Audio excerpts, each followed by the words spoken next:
बंदी छोड़ सतगुरु रामपाल जी परमेश्वर जी की जय हो। परमपिता परमात्मा सारी सृष्टि के रचनहार, कुल मालिक, असंख्य ब्रह्मांडों के स्वामी, जगत गुरु, तीनों लोकों में प्रवेश करके सबका धारण पोषण करने वाले राजाधिराज, आत्माधार, नाथों के नाथ, देवों के देव महादेव, सर्वेश्वर महेश्वर मृत्युंजय, अजरो अमर, आदि अनादि सनातनी प्रभु, जगत पिता जगदीश्वर, श्री श्री 1008 की उपाधि के वास्तविक अधिकारी, अकाल मूरत सौद स्वरूपी राम वासुदेव, सर्वगतम ब्रह्म, परम पूज्य, प्रथम पूज्य, परम संत, परम पुरुष, परम धनी, परम दयालु, सत्य कबीर, हक्का कबीर, अल्लाहु कबीर, अल्लाहु अकबर, बाखबर, अल्लाह ताला, जगत के तारणहार, जगत के मुक्तिदाता, जगत के जगन्नाथ, हारे के सहारे, हिंदुओं के राम, मुसलमानों के अल्लाह, सिखों के वाहिगुरु, ईसाइयों के मसीह, दया के सागर दयानिधि, करुणा के सागर करुणानिधि, स्वयंभू परिभू, संकट मोचन, कष्ट हरण, मंगल करण, दुख भंजन, अविगत कबीर, निर्विकार निर्विषम परमात्मा, अलय अलेख सतगुरु, आदि अनादि सतगुरु, असली मर्यादा पुरुषोत्तम, असली राम, असली कृष्ण, असली घनश्याम, असली मुरारी, राजाओं के राजा, महाराजाओं के महाराजा, शहंशाहों के शहंशाह, सम्राटों के सम्राट, भगवानों के भगवान, अल्लाहों के अल्लाह, प्रभुओं के प्रभु, मसीहों के मसीह, सच्चे वाहिगुरु, बाबाओं के बाबा, पीरों के पीर, सेठों के सेठ, जगत सेठ, साड़सा सेठ, सर्वगुण संपन्न, अनंत कोटि कलाओं के स्वामी, अनंत कोटि ब्रह्मांडों के नायक, योगियों में महायोगी, ध्यानियों में महाध्यानी, सिद्धों में परम सिद्ध, ज्ञानियों में तत्व ज्ञानी, ब्रह्म ज्ञानी, महाज्ञानी, परम ज्ञानी, सर्वश्रेष्ठ ज्ञानी, विज्ञानी, युवा कबीर, समर्थ कबीर, असमवात, अमित ओजा, सच्चे रहनुमा, करीम अल्लाह, सुभान अल्लाह, दुनिया के अंतिम पैगंबर, 8 सितंबर 1951 से गांव धनाना, जिला सोनीपत, हरियाणा, भारतवर्ष की पावन भूमि पे प्रकट, रियल कल की भगवान श्री नारायण साकार हरि, श्री बाबा साहेब, नूर अनंत परमात्मा, सच्चे दरवेश, सच्चे बाखबर, संत श्रोमणी सतगुरु रामपाल जी परमेश्वर जी के चरण कमल में आप और हम सभी भाई बहनों का अनंत कोटि दंडवत प्रणाम। सत्साई भाई और बहनों, बहुत बड़ी दया, बहुत बड़ी मेहर पूज्य गुरुदेव भगवान की, परमेश्वर रामपाल जी की, जिनके विशेष आशीर्वाद से उन्हीं के द्वारा लिखित पवित्र पुस्तक ज्ञान गंगा के ऊपर वीडियो बनाने की श्रृंखला जारी है। इसी श्रृंखला में आज हमारा ये 10वें नंबर का वीडियो है। प्रत्येक वीडियो को देखकर हमें अध्यात्म के विषय में बहुत ही गहन जानकारियां प्राप्त हुई है, क्योंकि जो पवित्र पुस्तक ज्ञान गंगा सतगुरु रामपाल जी ने लिखी है, ये पुस्तक सर्व धर्मों के, सर्व पवित्र धर्मशास्त्रों के ज्ञान से प्रमाणित है। इस पवित्र पुस्तक ज्ञान गंगा के सत ज्ञान में, तत्व ज्ञान में, सूक्ष्म ज्ञान में किसी भी धर्म का कोई भी धर्मगुरु सुई की नोक रखने जितनी भी त्रुटि निकालने में सक्षम नहीं है। भाई और बहनों, वर्तमान में यदि इस पृथ्वी पर कहीं सत भक्ति है या शास्त्र अनुकूल साधना है तो केवल सतगुरु रामपाल जी परमेश्वर जी के चरणों में है। बाकी दुनिया शास्त्र विरुद्ध साधना ही कर रही है, जिस शास्त्र विरुद्ध साधना को करने के चलते हमें किसी प्रकार का कोई भी आध्यात्मिक लाभ प्राप्त नहीं हो सकता। बहुत सारे भाई बहनों के मन में शंका होगी कि वे लाभ प्राप्त क्यों नहीं हो सकता।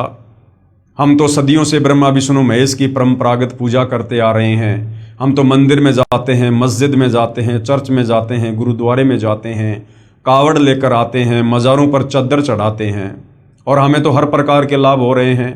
हमारे काम धंधे बहुत बढ़िया चल रहे हैं, दिन दोगुनी रात चौगुनी, हम व्यापार में उन्नति कर रहे हैं, हमारे बच्चे विदेशों में पढ़ रहे हैं, बड़ी बड़ी जॉब लग गए हैं, हमने बड़े बड़े मकान बना लिए हैं, हम बहुत जो है सुखी हैं।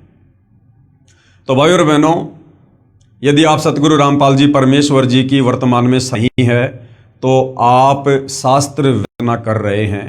भले आप किसी मंदिर में कितना सोना चढ़ा रहे हैं, कितनी चांदी चढ़ा रहे हैं, कितने बड़े बड़े भंडारे और कथाएं क्यों ना करवा रहे हैं, यदि आप सतगुरु रामपाल जी की शरण में नहीं हैं तो आप किसी भी धर्म से संबंधित हैं, आप उन धर्मों की पवित्र पुस्तकों के विरुद्ध भक्ति कर रहे हैं। और रही बात आपकी इस भ्रमणा की कि हमें तो सर्व लाभ मिल रहे हैं, ये सर्व लाभ आपको वर्तमान शास्त्र विरुद्ध भक्ति के कारण नहीं मिल रहे हैं। ये आपकी आध्यात्मिक ज्ञानहीनता है।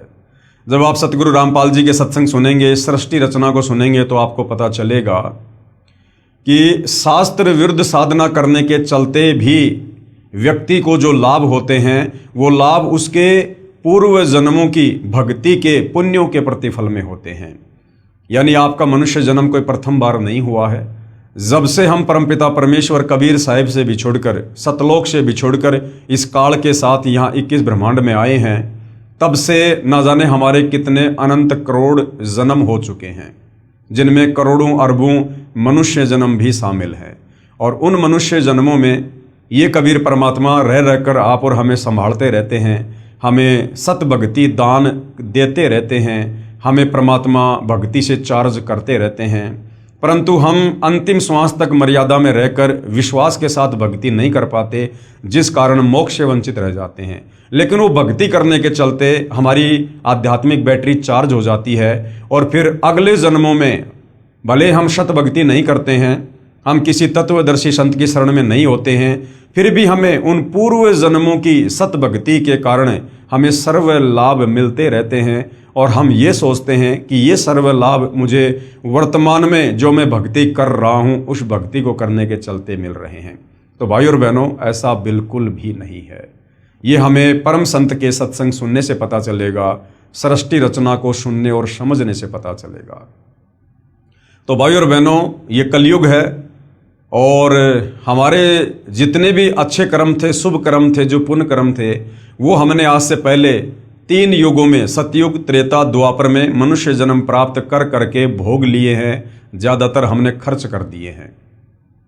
और वर्तमान में आप देखिएगा 90% लोग वर्तमान में भक्ति अवश्य करते हैं, वो चाहे किसी भी धर्म से संबंधित क्यों ना है, फिर भी उनकी दुर्गति हुई पड़ी है।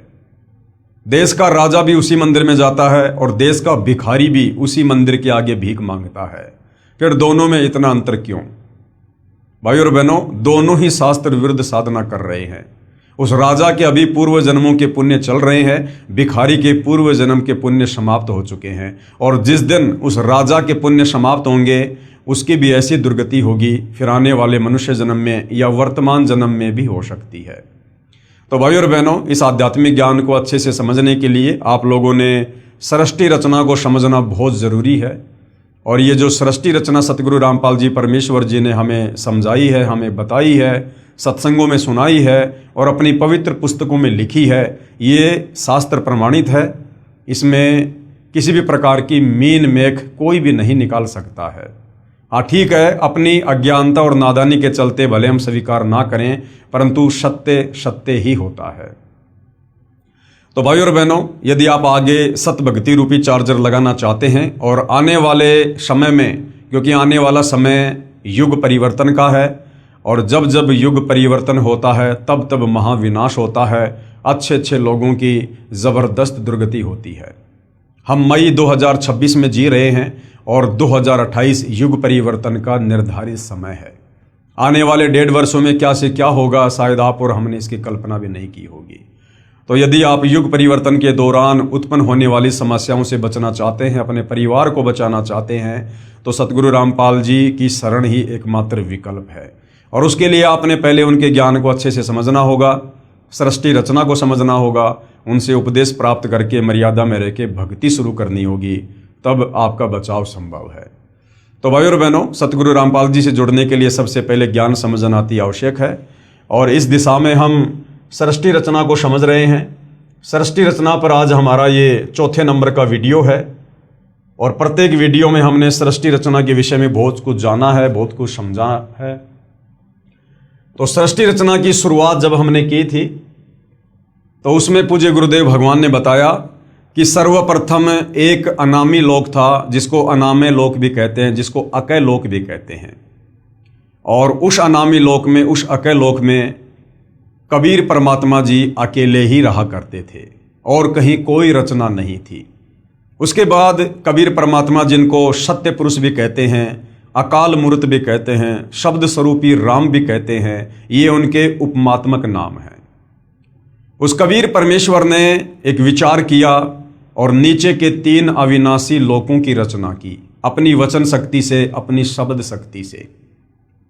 अनामी लोक से नीचे कबीर परमात्मा जी ने अगम लोक की रचना की, उसके बाद अलख लोक की रचना की, उसके बाद सतलोक की रचना की। और इन तीनों लोकों में यानी अनामी लोक से नीचे जो तीन लोक हैं, अगम लोक, अलख लोक और सतलोक, इन तीनों लोकों में कबीर परमेश्वर अपना रूपांतरण करके खुद ही विराजमान होते हैं। उसके बाद सर्वप्रथम कबीर परमेश्वर जी ने सतलोक में सृष्टि की रचना करनी चाहिए। उसके लिए परमात्मा ने सबसे पहले अपने एक वचन से 16 द्वीपों की रचना की। उसके बाद अपने 16 शब्दों से, 16 वचनों से अपने 16 पुत्रों की रचना की और अपने प्रत्येक पुत्र को एक एक द्वीप में रहने का आदेश दिया। उसके बाद कबीर परमेश्वर जी ने अपने 12वें नंबर के पुत्र अचिंत से कहा कि बेटा अब आगे सतलोक में आप सृष्टि की रचना करो, मैं आपको वचन शक्ति देता हूं। अचिंत ने सृष्टि रचना में सहयोग के लिए एक आत्मा उत्पन्न की जिसको अक्षर पुरुष कहा जाता है, जिसको परब्रह्म भी कहा जाता है। वो अक्षर पुरुष सतलोक में बने एक मानसरोवर में जाकर सो गया और निंद्रा आ गई। काफी युगों तक वो निंद्रा से बाहर नहीं आया। अचिंत ने कबीर परमात्मा जी से प्रार्थना की कि परमात्मा, अक्षर पुरुष मानसरोवर में जाकर सो गया है, मेरी लाख कोशिशों के बावजूद भी वो बाहर नहीं आ रहा है और सृष्टि नहीं रची जा रही। तब कबीर परमेश्वर जी ने अपने पुत्र अचिंत से कहा कि बेटा आप सृष्टि रचना करने में सक्षम भी नहीं है, जिसका काम उसी को साजे और करे तो मूर्ख बाजे। कबीर परमेश्वर जी ने उस मानसरोवर के जल से थोड़ा जल लिया और एक अंडा बनाया अपनी वचन शक्ति से। उस अंडे में एक आत्मा प्रवेश की और मानसरोवर के जल में अंडा छोड़ दिया। अंडा मानसरोवर के जल में नीचे जाता है और अंडे की गड़गड़ाहट से अक्षर पुरुष की निंद्रा भंग होती है। नींद खुलते ही अक्षर पुरुष ने अंडे की ओर गुस्से से देखा, जिससे अंडा 2 भाग हो जाता है। जिसमें से जो आत्मा निकलती है उसको क्षर पुरुष का नाम दिया गया, उसको ज्योति निरंजन का नाम दिया गया। आगे चलकर वो काल कहलाया। कबीर परमेश्वर ने आकाशवाणी की कि ज्योति निरंजन और अक्षर पुरुष तुम दोनों बाहर आओ। दोनों आत्मा मानसरोवर से बाहर आती हैं। कबीर परमेश्वर के आदेश अनुसार वो दोनों आत्मा अचिंत के लोक में रहती हैं। काफी समय उपरांत क्षर पुरुष यानी ज्योति निरंजन के मन में ये विचार आया कि हमारे बाकी जो 15 भाई हैं वो सभी अलग अलग द्वीपों में रहते हैं और हम तीनों भाई एक ही द्वीप में रहते हैं। ये सोचकर क्षर पुरुष ज्योति निरंजन, जो आगे चलकर काल भी कहलाया, उसने अलग से राज्य प्राप्ति के लिए, अलग से द्वीप प्राप्ति के लिए एक पैर पर खड़ा होकर सतलोक में तप करना शुरू कर दिया। उससे पहले कबीर परमेश्वर जी ने और काफी आत्माओं की, असंख्य आत्माओं की सतलोक में उत्पत्ति कर दी थी और सभी को सर्व सुख प्रदान कर दिए थे।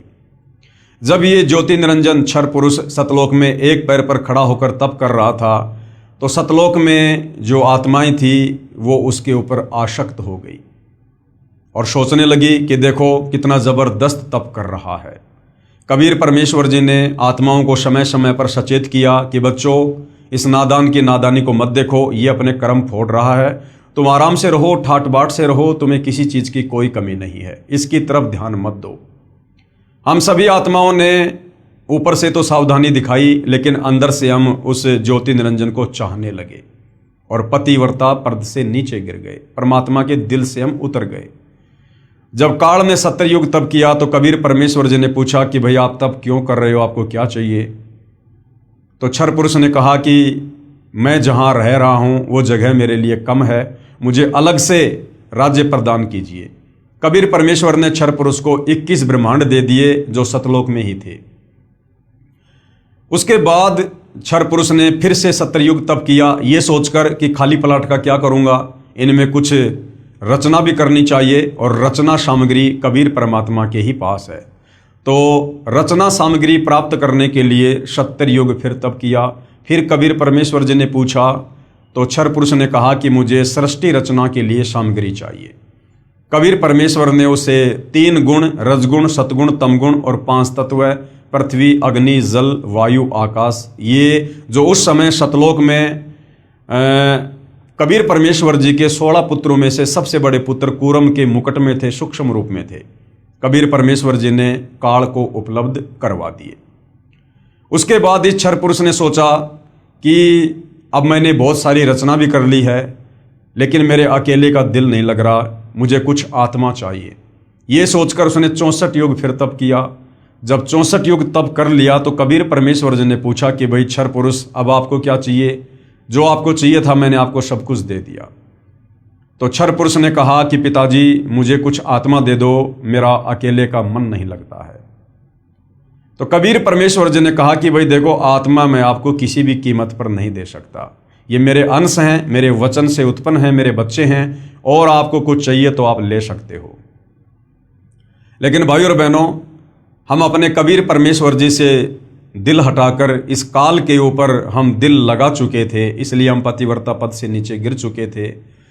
तो कबीर परमेश्वर जी ने कहा कि भाई क्षर पुरुष, अगर कोई अपनी मर्जी से तेरे साथ जाना चाहता है तो मैं भेज सकता हूँ। तो कबीर परमात्मा और क्षर पुरुष दोनों हम सभी आत्माओं के पास आए, और कबीर परमेश्वर जी ने कहा कि भाई कौन कौन आत्मा है जो इस क्षर पुरुष के साथ इसके 21 ब्रह्मांडों में जाना चाहती है, क्योंकि परमात्मा ने उसको प्रथम बार उसके 70 युग वाले तब के बदले में 21 ब्रह्मांड दिए थे। काफी देर तक सन्नाटा छाया रहा, किसी ने भी हाथ खड़ा नहीं किया। अंत में एक आत्मा ने दुस्साहस किया और हाथ खड़ा किया कि पिताजी, मैं इसके साथ जाना चाहता हूँ। उसके बाद देखा सभी आत्माओं ने हाथ खड़े कर दिए। आज जितनी भी आत्माएं, आप और हम सभी, वो चाहे ब्रह्मा विष्णु महेश हैं, चाहे देवी देवता हैं, चाहे लख 84 योनि में गधे कुत्ते सूअर हैं, हम सभी आत्माओं ने जो आज काल के 21 ब्रह्मांडों में फंसे पड़े हैं, हम सभी ने देखा हाथ खड़े कर दिए। कबीर परमेश्वर जी ने क्षर पुरुष से कहा कि भाई ठीक है, आप अपने 21 ब्रह्मांडों में जाओ, जिन जिन आत्माओं ने आपके साथ जाने की स्वीकृति दी है उनको मैं अपने हिसाब से आपके पास भेज दूंगा। ज्योति निरंजन यानी क्षर पुरुष, जो आगे चलकर काल कहलाया, अपने 21 ब्रह्मांडों में चला गया। पीछे से कबीर परमेश्वर जी ने सर्वप्रथम हाथ खड़ा करने वाली आत्मा को एक सुंदर युवा लड़की बनाया और अपने पुत्र सहजदास से कहा कि बेटा, आप जाकर इसको ज्योति निरंजन के पास छोड़कर आ जाओ। सहजदास जी ने अपने पिता की आज्ञा पाकर और उस युवा लड़की को, जिसको आगे चलकर दुर्गा भी कहा गया, गीता में जिसको प्रकृति भी कहा गया है, जिसको अष्टंगी 8 भुजा वाली भी कहा गया है, उसे ज्योति निरंजन के पास छोड़ दिया और कहा कि पिताजी ने इसको शब्द शक्ति दे रखी है, आप जितनी आत्मा चाहोगे ये अपने वचन से उत्पन्न कर देगी। सहजदास वापस आ गया। लड़की का युवा शरीर देखकर, रूप रंग निखरा हुआ देखकर और ज्योति निरंजन क्षर पुरुष के मन में दोष उत्पन्न हुआ। उसने उस दुर्गा के साथ में जबरदस्ती करने का प्रयास किया, बलात्कार करने का प्रयास किया। दुर्गा ने बहुत समझाया कि भाई देखो, हम दोनों एक ही पिता की संतान हैं, हम दोनों भाई बहन हैं, आप मेरे बड़े भाई हो, आपकी उत्पत्ति पहले अंडे से हुई है, बाद में मेरी उत्पत्ति उसी परमात्मा ने अपने वचन से की है। आप मेरे बड़े भाई हो, मैं आपकी छोटी बहन हूँ, और भाई बहन का ये शारीरिक मिलन, ये मैथुन कर्म, ये महापाप का कारण बनेगा।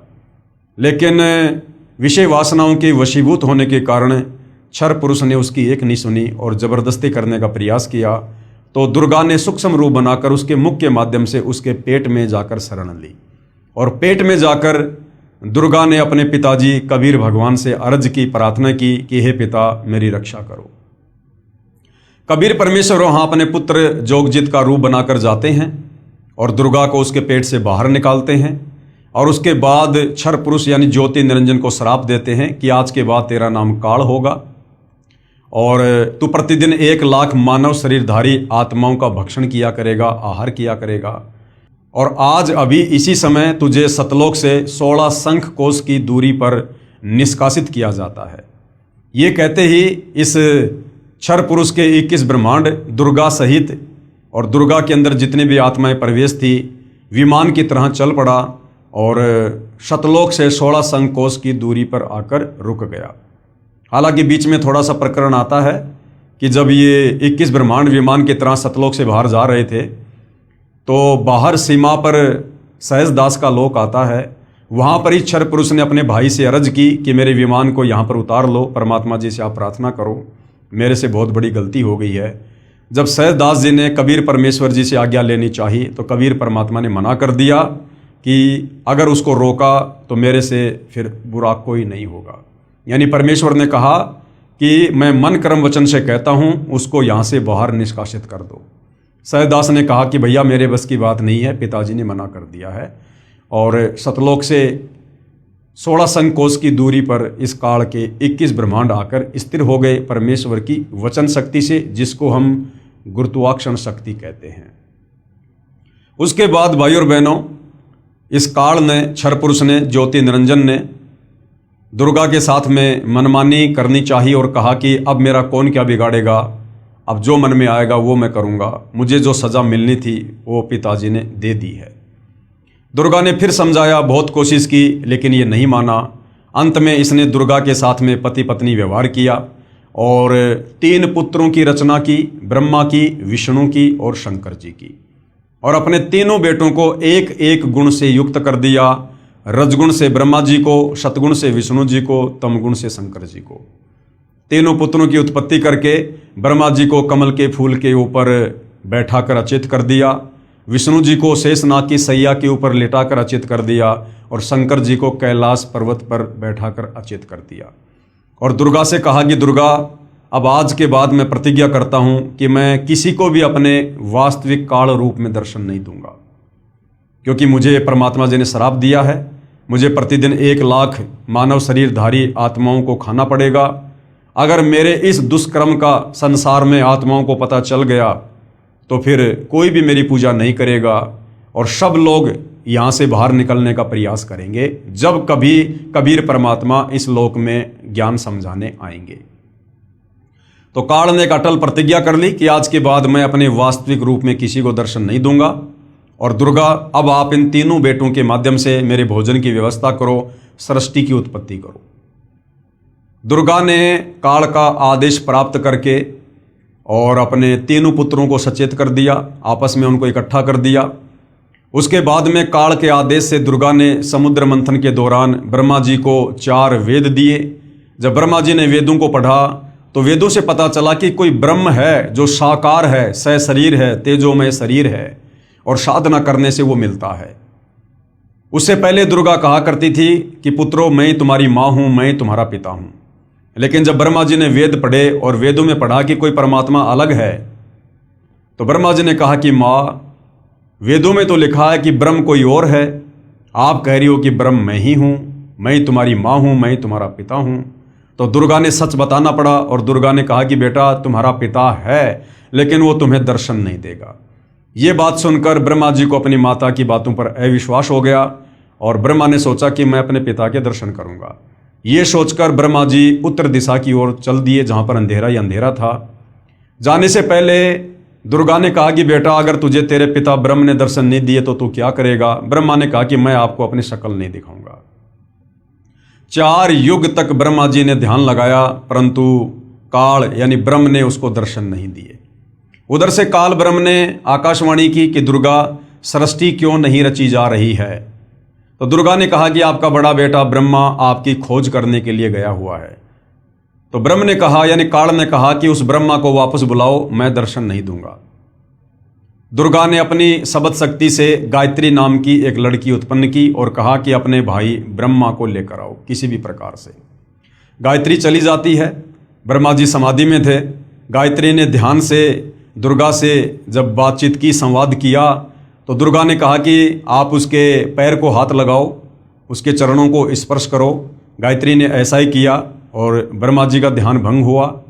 ब्रह्मा जी ने कहा कि तू कौन उल्टा है जिसने मेरी समाधि भंग कर दी, मेरा ध्यान भंग कर दिया, मैं तुझे श्राप दूंगा। तो गायत्री ने कहा कि श्राप बाद में देना, पहले मेरी बात सुन लो। मुझे माता ने भेजा है तुम्हें वापस लाने के लिए, क्योंकि तुम्हारे बिना सृष्टि नहीं रची जा रही है। तो ब्रह्मा ने कहा कि भाई गायत्री, मैं वापस कैसे चलूं? मुझे पिताजी के दर्शन नहीं हुए और मैं तो प्रतिज्ञा करके आया था कि जब तक पिताजी के दर्शन नहीं होंगे मैं अपना मुंह नहीं दिखाऊंगा। गायत्री की मजबूरी थी ब्रह्मा को वापस लेकर जाना। तो गायत्री ने कहा कि आपको तो चलना पड़ेगा। तो ब्रह्मा जी ने कहा कि एक शर्त पर चल सकता हूं, यदि आप मेरी झूठी गवाही दे दो कि हाँ, मेरे सामने ब्रह्मा को इसके पिता ने दर्शन दिए। गायत्री ने कहा कि मैं झूठी गवाह नहीं दे सकती तो मैं नहीं चलूंगा। लेकिन गायत्री की मजबूरी थी। गायत्री ने सोचा कि अगर कल को मेरी बात झूठी हो गई तो मैं अकेली जो है माता के दंड का भागी बनूंगी। तो क्यों ना इस ब्रह्मा को भी बराबर का भागीदार बनाया जाए। गायत्री ने एक ऐसी शर्त रखी कि आपको मेरे साथ में शारीरिक संबंध बनाने पड़ेंगे, रति क्रिया करनी पड़ेगी, तब मैं आपकी झूठी गवाही दूंगी। ब्रह्मा जी की मजबूरी थी और दोनों ने वो कर्म किया। उसके बाद गायत्री ने सोचा क्यों ना एक गवाह और बनाया जाए। तो ब्रह्मा से बात करने के बाद में, ब्रह्मा की सहमति के बाद में, गायत्री ने अपने वचन से एक पोहपति नाम की लड़की उत्पन्न की और उसको भी यही कहा कि आप ऐसे ऐसे गवाही दो। तो पोहपति ने कहा कि मैं झूठी गवाही नहीं दूंगी, हाँ यदि ब्रह्मा मेरे साथ में शारीरिक संबंध बनाए तो मैं झूठी गवाही दे सकती हूँ। उसके बाद पोहपति के साथ ब्रह्मा जी ने शारीरिक संबंध बनाए और ब्रह्मा जी ने दोनों को बता दिया था, यदि माता जी पूछे कि तुम्हारा पिता कैसा है, दिखने में कैसा है, तो वेदों में वर्णित परमेश्वर की व्याख्या ब्रह्मा जी ने पहले ही उनको बता दी कि ऐसे कह देना कि परमात्मा मानव सदृश है, नर रूप है, तेजोमय शरीर है। और तीनों दुर्गा के पास में जाते हैं। दुर्गा ने कहा कि बेटा तुझे तेरे पिता ने दर्शन दिए? तो ब्रह्मा जी ने कहा कि हाँ मुझे मेरे पिता के दर्शन हुए। दुर्गा ने कहा कि कोई प्रमाण दो, कोई सबूत दो, कोई गवाह बताओ। तो ब्रह्मा ने कहा कि इन दोनों के सामने मुझे पिता ने दर्शन दिए। जब दुर्गा ने उन दोनों से जानना चाहा तो दोनों ने कहा कि हाँ हमारे सामने दर्शन दिए। उधर से दुर्गा ने सोचा कि ब्रह्म यानी काल मुझे तो कह रहा था कि मैं किसी को दर्शन नहीं दूंगा और ये कह रहे हैं कि मुझे दर्शन दे दिए। वो थोड़ी सी नाराज हुई और उसने ध्यान लगाया तो काल ने आकाशवाणी की कि दुर्गा ये तीनों झूठ बोल रहे हैं, मैंने इनको किसी प्रकार से कोई दर्शन नहीं दिए। यह आकाशवाणी सभी ने सुनी, सबके सिर नीचे हो गए और उसके बाद में दुर्गा ने ब्रह्मा यानी अपने बड़े बेटे को श्राप दिया कि जग में तेरी पूजा नहीं होगी और तेरे वंशज यानी ब्राह्मण धर्मगुरु जो वेदों को पढ़ेंगे, वेदों को ना समझकर आगे लोगों को ज्ञान देंगे, गुमराह करेंगे, वो भी तेरे जैसे झूठे होंगे, पाखंडी होंगे। दुनिया को गुमराह करना उनका परमो धर्म होगा। उसके बाद में दुर्गा ने अपने दूसरे नंबर के बेटे विष्णु से कहा कि बेटा आप भी अपने पिता के दर्शन कर लो, कहीं बाद में फिर आप जी बीच में समाधि लगा के बैठ जाओगे। तो विष्णु जी भी अपने पिता के दर्शन के लिए पाताल लोक में चल दिया। पाताल लोक में शेषनाग था। शेषनाग ने देखा कि मेरे लोक में ये मेरी अनुमति के बिना कौन बेधड़क आ रहा है। तो शेषनाग ने अपने 1000 फणों से विष छोड़ दिया, जिसके चलते विष्णु जी का पूरा शरीर नीला हो गया, काला हो गया। विष्णु जी ने जैसे ही उसके साथ युद्ध करना चाहा तो काल ने आकाशवाणी की कि बेटा इसका बदला मैं तुझे द्वापर युग में दूंगा, तो श्री कृष्ण रूप में जाएगा और ये काली दह में कालेंद्री नाम का नाग होगा, उस समय मैं तुझे इसका बदला दूंगा। विष्णु जी वापस आ गए, अपनी माँ को आके सब कुछ सच सच बता दिया कि मुझे मेरे पिता के दर्शन नहीं हुए। दुर्गा बड़ी प्रसन्न हुई और कहा बेटा तू सतवादी होगा और जग में तेरी पूजा होगी। उसके बाद में अपने तीसरे पुत्र शंकर जी को भी दुर्गा ने कहा कि बेटा आप भी अपने पिता के दर्शन करने का प्रयास कर लो, तुम्हारे दोनों भाइयों को तो पिता ने दर्शन दिए नहीं। शंकर जी इस मामले में थोड़े समझदार निकले। उन्होंने कहा कि माता जब मेरे दोनों बड़े भाइयों को मेरे पिता ने दर्शन नहीं दिए तो फिर मैं व्यर्थ में क्यों प्रयास करूं। हे माँ मुझे ऐसा वरदान दे दो कि मैं अमर हो जाऊं, कभी ना मरूं। तो दुर्गा ने कहा कि बेटा इस 21 ब्रह्मांड में ये अमरत्व का वरदान नहीं मिल सकता, यहाँ जिसका जन्म हुआ है उसकी मृत्यु निश्चित है। लेकिन शंकर जी को ध्यान लगाने की विधि बताई, जिसके चलते शंकर जी की उम्र अपने दोनों भाइयों से 7 गुना ज़्यादा है। उसके बाद भाइयों और बहनों, काल के आदेश से दुर्गा ने समुद्र मंथन पर अपने तीनों पुत्रों ब्रह्मा विष्णु महेश को भेज दिया और कहा कि समुद्र मंथन में जो भी वस्तु निकले उसकी मुझे जानकारी देना और उनको अलग अलग रखना। समुद्र मंथन हुआ। दुर्गा समुद्र में जाकर अपने 3 रूप बनाती है। 3 लड़कियों के रूप में दुर्गा प्रकट होती है, बाहर भी खड़ी हुई है। और जब 3 लड़कियां लेकर ब्रह्मा विष्णु महेश बाहर आते हैं तो दुर्गा ने कहा कि सबसे पहले कौन सी लड़की आई? तो कहा जी ये वाली आई। तो दुर्गा ने उसका नाम सावित्री रखा और उसकी शादी ब्रह्मा जी के साथ कर दी।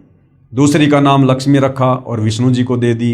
तीसरी का नाम पार्वती रखा और शंकर जी के साथ में शादी कर दी और तीनों को अपने अपने लोक में भेज दिया और तीनों को एक एक गुण से युक्त कर दिया। ब्रह्मा जी को रजोगुण से युक्त कर दिया, जिसके चलते तीनों लोकों के प्राणी रजोगुण के प्रभाव से संतान उत्पत्ति करते हैं। विष्णु जी को सतोगुण से युक्त कर दिया, जिस सतोगुण के प्रभाव के चलते सभी आपस में मोह ममता में बंधे हुए हैं। शंकर जी को तमोगुण से युक्त कर दिया, जिसके चलते फिर मनमुटाव, राग, द्वेष, ईर्ष्या, लड़ाई झगड़े यानी संहार का कार्य तमोगुण के कारण शंकर जी करते हैं। और इस प्रकार से इस काल के 21 ब्रह्मांड की सृष्टि चल रही है।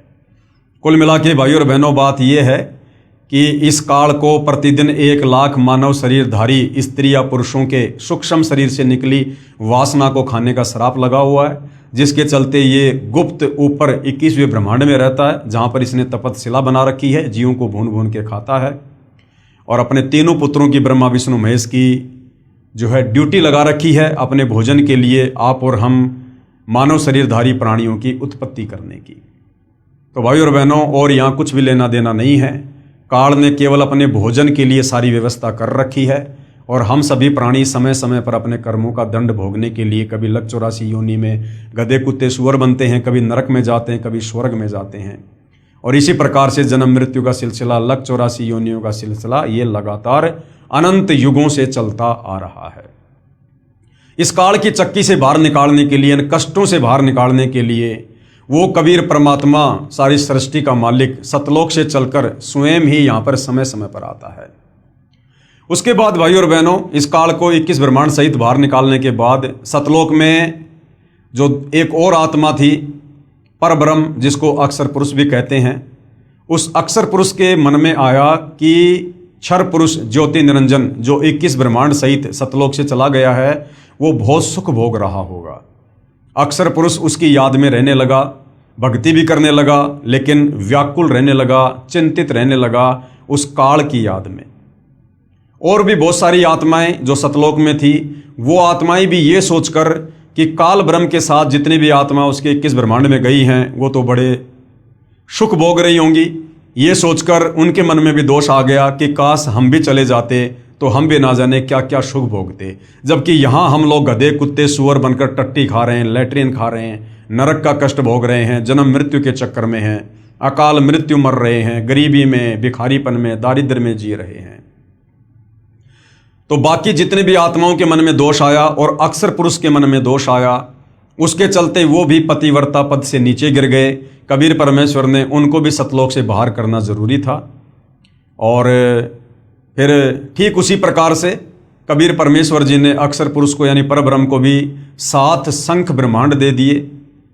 और सर्वप्रथम अक्षर पुरुष के साथ उसके 7 शंख ब्रह्मांडों में जाने के लिए जिस आत्मा ने स्वीकृति दी, उसकी एक युवा लड़की बना दी, जिसका नाम ईश्वरी माया रखा। और बाकी सभी आत्माओं को सूक्ष्म रूप में ईश्वरी माया के अंदर जो है वो प्रवेश करके और अक्षर पुरुष के पास में भिजवा दिया। लेकिन अक्षर पुरुष ने और ईश्वरी माया ने वो गलती नहीं की जो गलती काल और दुर्गा ने सतलोक में की थी, जबरदस्ती शारीरिक संबंध बनाने की। यानी शारीरिक संबंध बनाने का प्रयास किया लेकिन सफल नहीं हो पाए। लेकिन अक्षर पुरुष ने ईश्वरी माया की सहमति से अपने नाखूनों से उसको स्त्री इंद्री लगाई और मैथुन क्रिया की, जिसके चलते अक्षर पुरुष के लोक में जीवों को भूनकर नहीं खाया जाता है, जीवों को जो है वो तपतशिला का कष्ट नहीं दिया जाता है।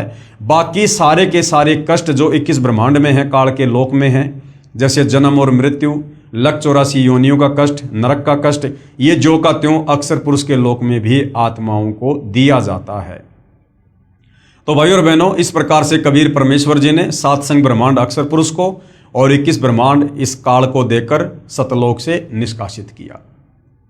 उसके बाद रह रहकर कबीर परमेश्वर जी इस काल के 21 ब्रह्मांड में आते हैं, अक्षर पुरुष के 7 शंख ब्रह्मांड में जाते हैं। हम आत्माओं को सतलोक में की गई अपनी गलती, सृष्टि रचना सुनाकर याद दिलाते हैं और हमें उनके बंधन से छुड़वाते हैं। जो जो आत्माएं उनके ज्ञान को स्वीकार कर लेती है, उनकी भक्ति स्वीकार कर लेती है और आजीवन मर्यादा में रहकर भक्ति करती है, उन आत्माओं को परमेश्वर वापस सतलोक लेकर जाते हैं।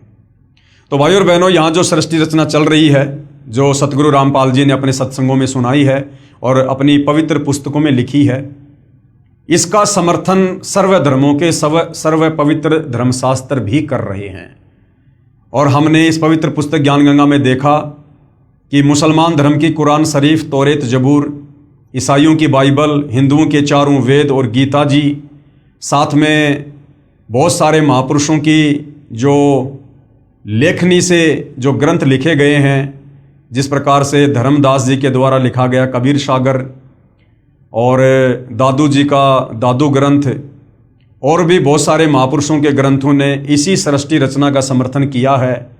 जो सृष्टि रचना कबीर परमेश्वर 650 साल पहले बनारस के काशी में बताया करते थे, जिस समय उनको अनपढ़ कहकर रिजेक्ट कर दिया गया था, आज उसी सृष्टि रचना को हमारे सर्व धर्मों के धर्मशास्त्र समर्थन दे रहे हैं।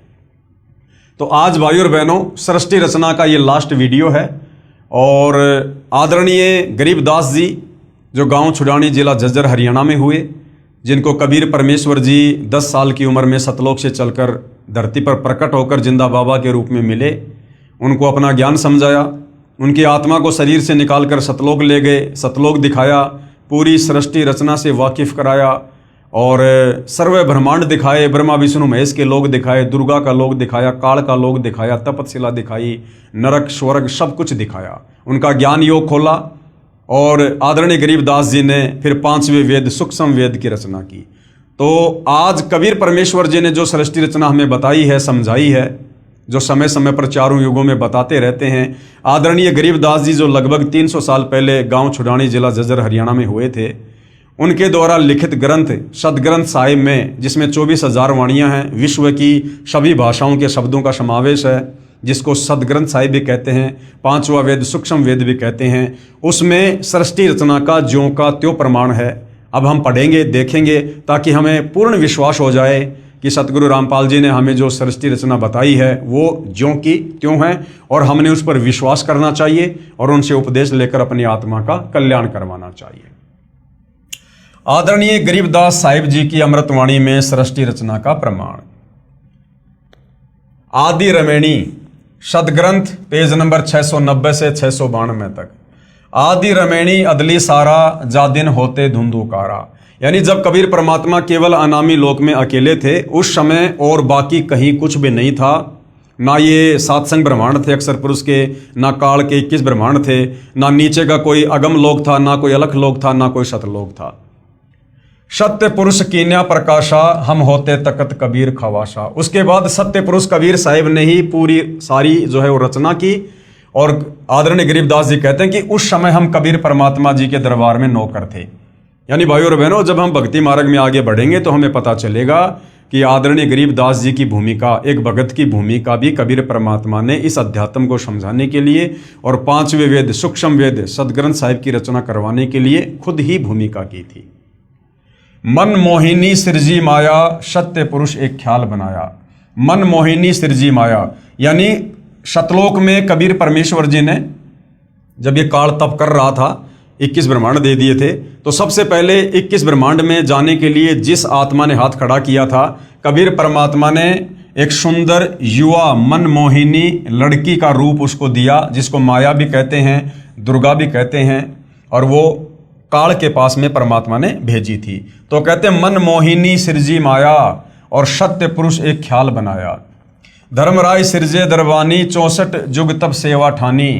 और इस धर्मराय यानी काल की उत्पत्ति भी परमात्मा ने अंडे से की थी और उसके 64 युग के बदले में कबीर परमेश्वर ने उसको आत्माएं दी थी। पुरुष पृथ्वी जाकू दीनी, यानी 21 ब्रह्मांड परमात्मा ने उसको दिए। राज करो देवा आधीनी, और कबीर परमेश्वर जी ने कहा कि आधीनी के साथ में सत का राज करना। ब्रह्मांड 21 राज तुम दीन्या, मन की इच्छा सब जुग लीन्या। माया मूल रूप एक छाजा, और मोही लिए जिन धर्म राजा। यानी जो युवा लड़की कबीर परमेश्वर जी ने बनाकर क्षर पुरुष के पास भेजी थी, उसका युवा रूप देखकर काल वासना से प्रेरित हो गया, यानी धर्मराज को कामदेव ने मोह लिया। धर्म का मन, यानी उस काल का मन चंचल चितधारा, मन माया का रूप विचारा। दुर्गा का सुंदर रूप देखकर ये काल जो है क्षरपुरुष जो है डगमग हो गया। चंचल चेरी चपल चिरागा, याके परसे सरबस जागा। धर्मराय कीन्या मन का भागी, विषय वासना संग से जागी। आदि पुरुष अदली अनुरागी, धर्मराय दिया दिल से त्यागी। उस मंद कर्म को करने के चलते, यानी दुर्गा के साथ में जो जबरदस्ती काल ने करनी चाहिए, उसके चलते कबीर परमात्मा ने धर्मराय यानी क्षर पुरुष को, काल को दिल से त्याग दिया। पुरुष लोक से दिया ढहाई, यानी सतलोक से बाहर निकाल दिया। अगम दीप चली आए भाई। सहज दास जिस दीप रहनता। जब ये काल 21 ब्रह्मांड सहित सतलोक से जा रहा था तो आगे चलकर सहज दास का लोक था, वहां पर इसने अपना विमान रोकने की सहज दास से प्रार्थना की। कारण कौन कौन कुलपन था। धर्मराय बोले दरबानी, इस काल ने, जिसको धर्मराय भी कहते हैं क्षर पुरुष, ये बोला सुनो सहज दास ब्रह्मज्ञानी कि हे बड़े भाई मेरी बात सुनो। 64 युग हम सेवा कीनी, मैंने 64 युग तक एक पैर पे खड़ा होकर तप किया। पुरुष पृथ्वी हमको दीनी, तब परमात्मा ने मुझे ये अलग से राज्य दिया। चंचल रूप भया मन मोरा, उस युवा लड़की को देखकर मेरा मन चंचल हो गया और मैंने बदतमीजी की। मन मोहिनी ठगिया भोरा, और उसने मुझे ठग लिया, यानी मैं उसके ऊपर आसक्त हो गया, जिस कारण से परमात्मा जी नाराज हो गए। सत्य पुरुष के ना मन भाए, यानी कबीर परमात्मा के मैं दिल से उतर गया, उनके मन नहीं भाया। पुरुष लोक से हम चली आए और मेरे को सतलोक से बाहर निकाल दिया। अगर दीप सुनत बड़ भागी, सहज दास मेटो मन पागी, यानी अब आप मेरे इस 21 ब्रह्मांड को, विमान को अपने लोक में रख लो, मैं यहाँ रह जाऊंगा। बोले सहज दास दिलदानी, हम तो चाकर सत सहदानी। सहज दास जी बोले भाई मैं तो कबीर परमात्मा का नौकर हूं, सत्य पुरुष से अर्ज गुजारूं तब तुम्हारा विमान उतारूं। पहले मैं कबीर भगवान से, सत्य पुरुष से प्रार्थना करूंगा, अगर उनकी आज्ञा होगी तो मैं तेरे विमान को यहां पर रोकूंगा। सहज दास को किया पियाना, सहज दास कबीर परमेश्वर जी के पास में गए, सत्य लोक लिया परवाना, यानी सतलोक के लिए चल दिए। सत्य पुरुष साहिब सरभंगी, अविगत अदली अचल अभंगी, यानी कबीर परमेश्वर की उन्होंने तरह तरह से महिमा की। धर्मराय तुमरा दरबानी, कि एक वो क्षर पुरुष, वो धर्मराय आपके दरबार का नौकर, अगर दीप चली गए प्राणी। कौन हुक्म अदली एक साचा, हे कबीर परमात्मा मेरे लिए क्या आदेश है, उसके विमान को रोकना है या नहीं रोकना है। विषय लोक जा तीन्यू बाचा, कबीर परमात्मा ने कहा कि उसको विषय लोक में जाने दो, उसको यहां से बाहर निकलने दो। तीन्यू बाचा यानी मन कर्म वचन से कहता हूं, उसको यहां से निकालो। सहज विमान चले अधिकाई, छिन में अगर दीप चली आई। सहज दास पल भर में वहां से वापस आ गया। हम तो अर्ज करी अनुरागी, कि भाई ज्योति निरंजन मैंने तो सत्य पुरुष से अर्ज की थी तुम विषय लोक जाओ बड़भागी, लेकिन परमात्मा ने मना कर दिया तुम विषय लोक में जाओ। धर्मराय के चले विमाना, और 21 ब्रह्मांड विमान की तरह वहां से चल पड़े। मान सरोवर आए प्राणा, उसके बाद सतलोक में एक मान सरोवर है, वहां पर वो विमान आया। मान सरोवर रहन न पाए, काल ने वहां पर रहने की कोशिश की लेकिन परमात्मा ने वहां भी नहीं रहने दिया। दरे कबीरा थाना लाए, वहां पर कबीर परमात्मा खुद ही बैठे हुए थे। बंकनाल की विस्मी बाटी, तहां कबीरा रोकी घाटी। इन पांचों मिल जगत बंधाना, लख 84 जीव संताना। उसके बाद भाइयों और बहनों आगे की जो सृष्टि है उसका आपको ज्ञान है ही, कि किस प्रकार से इस काल ने अपने भोजन के लिए और दुर्गा से अपने 3 पुत्रों की रचना की, तीनों को एक एक गुण से युक्त कर दिया, और हम जीवों की उत्पत्ति और संहार करवा के किस प्रकार से ये काल अपनी 21 ब्रह्मांड की सृष्टि चला रहा है। तो कहते हैं इन पांचों मिल जगत बंधाना, इन पांचों यानी काल, दुर्गा और तीनों इनके बेटे ब्रह्मा विष्णु महेश, इन पांचों ने मिलकर पूरे संसार को मूर्ख बना रखा है। सबको कर्म बंधन में लख 84 में जन्म मरण में बांध रखा है। इन पांचों मिल जगत बंधाना, लख 84 जीव संताना, लख 84 में जीवों को यातना दे रहे हैं। ब्रह्मा विष्णु महेश और माया धर्मराय का राज पठाया। ये ब्रह्मा विष्णु और महेश और इनकी माता माया, ये दुर्गा, ये चारों मिलकर ये धर्मराय यानी काल के राज्य को चला रहे हैं। यो खोकापुर झूठी बाजी, ये काल का 21 ब्रह्मांड, इसको खोकापुर कहा गया है। और भिस्त बैकुंठ दगासी साजी, और इसने जो नरक सुरग बना रखे ना केवल हमारे को धोखा देने के लिए।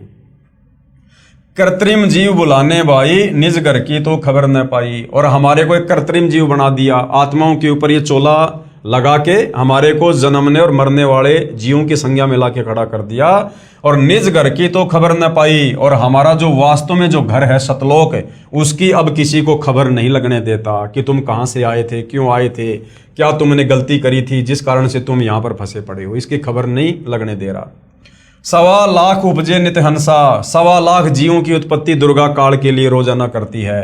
1 लाख विनसे नित हंसा, और 1 लाख को ये काल रोजाना खाता है। उत्पत्ति खपति परले केरी, हर शोक जोरा जमजेरी, यानी जन्म मरण और ये दुख, ये सारे यहाँ पर काल के जो कष्ट हैं वो दिए जा रहे हैं। पांचों तत्व हैं परले माही, सतगुण रजगुण तमगुण झाई। आठों अंग मिली है माया, पिंड ब्रह्मंड सकल भरमाया। या में सुरती शब्द की डोरी, पिंड ब्रह्मंड लगी है खोरी। श्वासा पारस मन गए राखो, खोले कपाट अमीर चाखो। यानी कबीर परमेश्वर जी आकर जो श्वासों का नाम देते हैं, सतनाम देते हैं, उससे फिर हमारा ज्ञान योग खुलता है और हमें यहाँ से बाहर निकलने का रास्ता मिलता है। सुनाऊं हंस शब्द सुनदासा, अगम दीप है अग है बासा। फिर कबीर परमेश्वर तत्वदर्शी संत के रूप में आते हैं और हमें फिर वास्तविक ज्ञान बताते हैं, भक्ति देते हैं और हमें फिर अगम दीप यानी सबसे आगे का जो दीप है, जो सतलोक है, हमें उसकी जानकारी देते हैं। भवसागर जमदंड जमाना, धर्मराय का है तलबाना। पांचों ऊपर पद की नगरी, बाट विहंगम बंकी डगरी। इन पांचों के ऊपर दुर्गा काल और ब्रह्मा विष्णु महेश के ऊपर वो वास्तविक वो नगर है, सतलोक है, जहाँ पर जाना इतनी आसान बात नहीं है।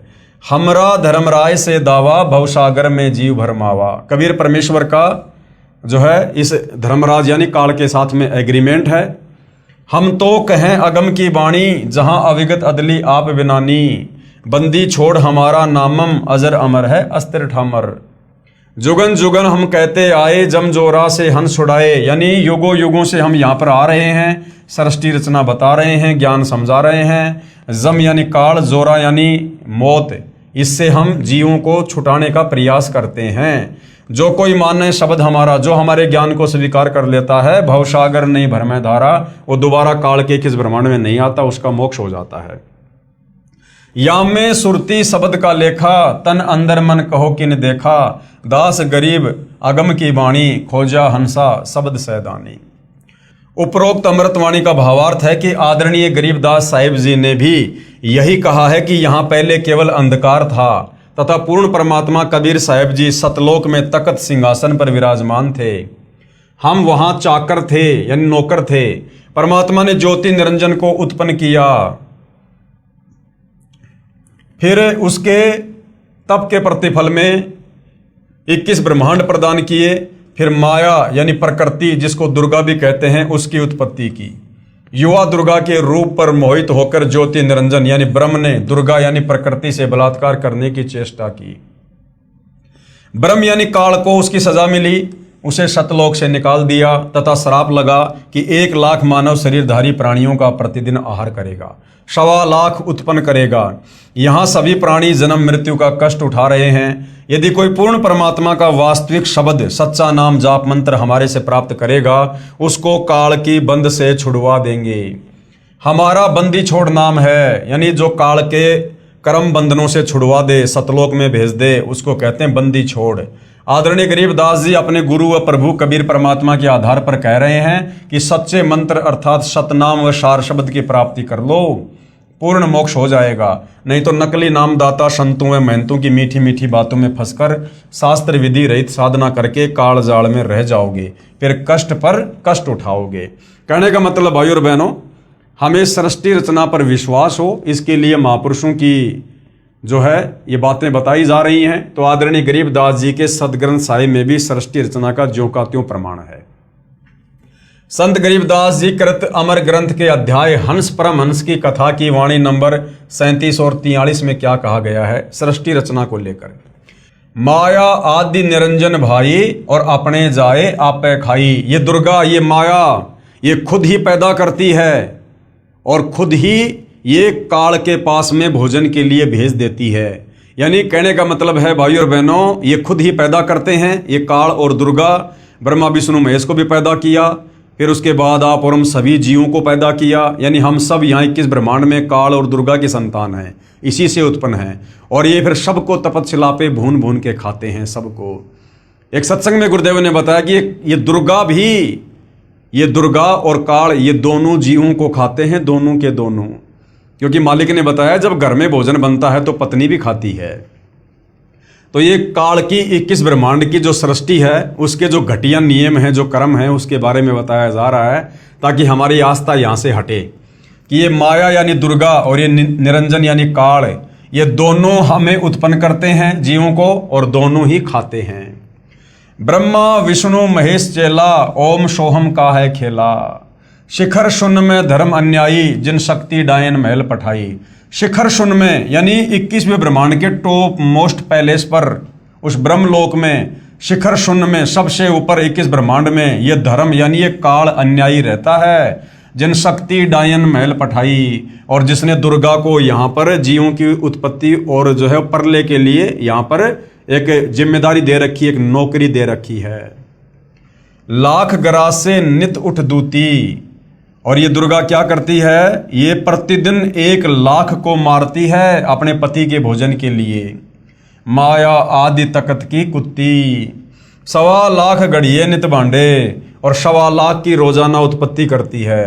हंसा उत्पत्ति प्रलय डांडे, ये तीनों चेला बटपारी, ये ब्रह्मा विष्णु महेश, ये इन तीनों को इस काल का चेला कहा है। ये तीनों काल के बेटे हैं, उसके लिए भोजन तैयार करते हैं। ये तीनों चेला बटपारी सिरजे पुरुषा सिरजे नारी, जो रजोगुण के प्रभाव से जो है स्त्री और पुरुषों की उत्पत्ति करते हैं और फिर अपने पिता के लिए भोजन तैयार करते हैं। खोकापुर में जीव भुलाए, शौपन बहिस्त बैकुंठ बनाए। आप और हम सबको यहाँ पर धोखा देकर जन्म और मरण के चक्कर में डाल रखा है, कभी स्वर्ग में, कभी नरक में, कभी लक 84 में। यो अरहट का कुआ लोई, या गढ़बंध्या है सब कोई। 21 ब्रह्मांड काल का ये अरहट का कुआ है, जन्म लेना मरना, जन्म लेना मरना, लक 84 में, स्वर्ग में, नरक में। कीड़ी यानी चीटी, कुंजर यानी हाथी, और अवतारा यानी ब्रह्मा विष्णु महेश, जो ये अवतार रूप में आते हैं। अरहट डोर बंधे कई बारा, ये काल किसी को नहीं छोड़ता है। इस अरहट की डोरी से जन्म और मरण के चक्कर में कीड़ी से लेकर हाथी और ये अवतार ब्रह्मा विष्णु महेश भी बंधे हुए हैं। अरब अलील इंदर हुए हैं भाई, अरब अलील इंदर, अरहट डोरी बंधे सब आई।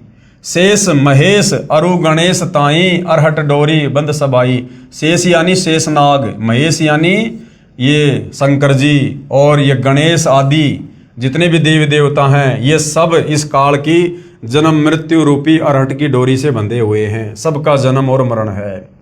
शुक्रादिक यानी सुखदेव जैसे ऋषि भी, ध्रुव भी, और प्रहलाद भी, और ब्रह्मादिक यानी ये ब्रह्मादि अर्थात ब्रह्मादिक का मतलब है ब्रह्मा विष्णु महेश भी, ये भी अरहट की डोरी से बंधे हुए हैं, यानी जन्म और मरण में हैं। कोटिक करता फिरता देखा, अरहट डोरी कहूँ सुन लेखा।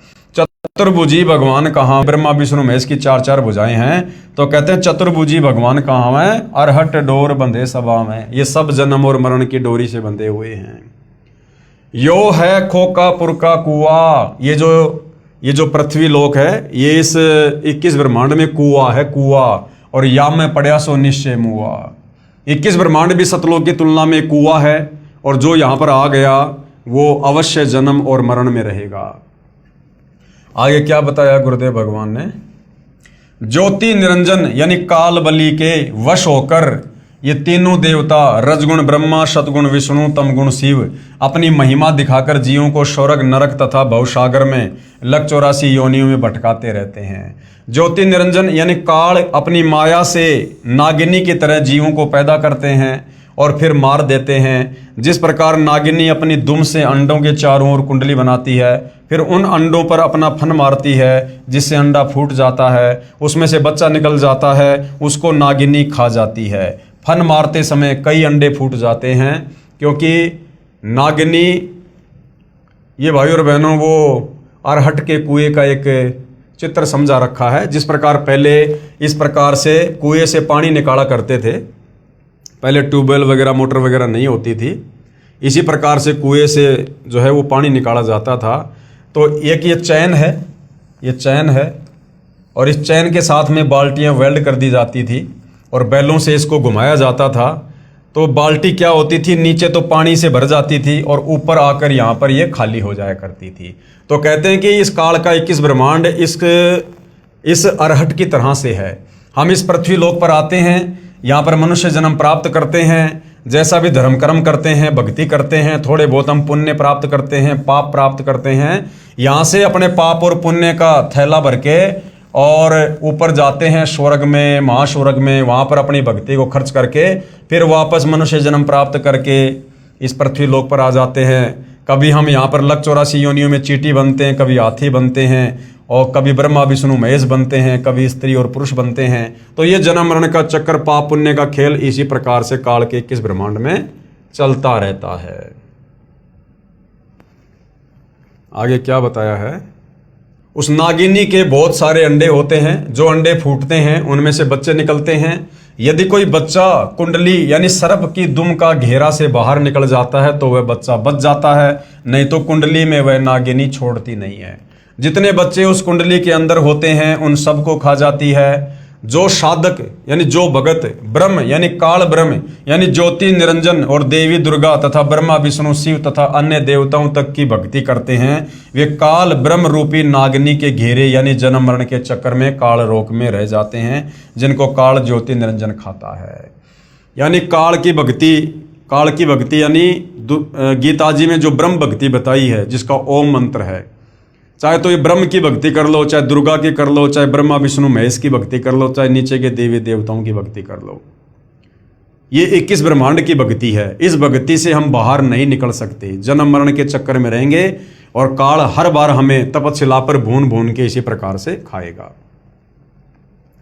माया काली नागिनी अपने जाए खात और कुंडली में छोड़े नहीं, 100 बातों की बात।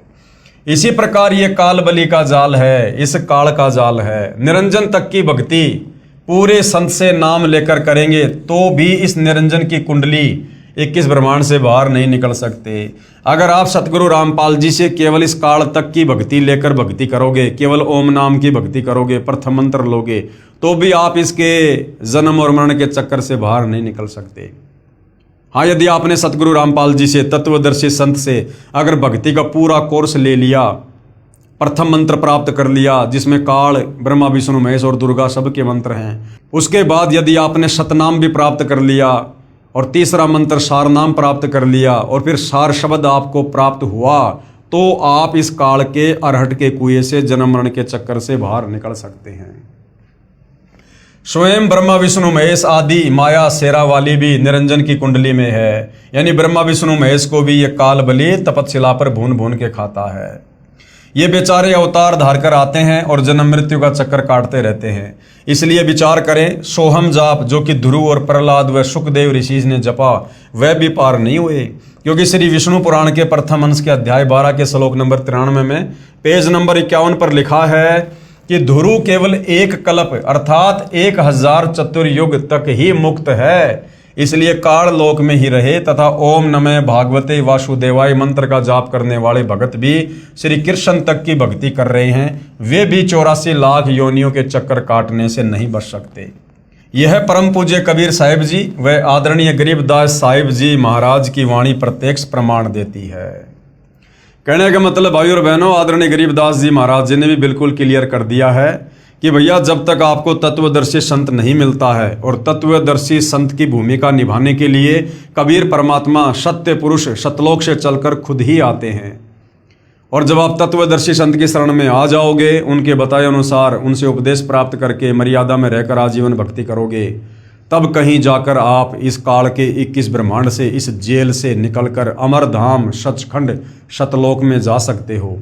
और जब तक आप सतलोक में नहीं जाओगे, क्योंकि बाकी जितने भी संत महात्मा आचार्य शंकराचार्य किसी भी धर्म के मुल्ला मौलवी पादरी हैं, वो सब के सब शास्त्र विरुद्ध साधना ही करते हैं, काल के जाल में बने रहने वाली साधना ही करते हैं।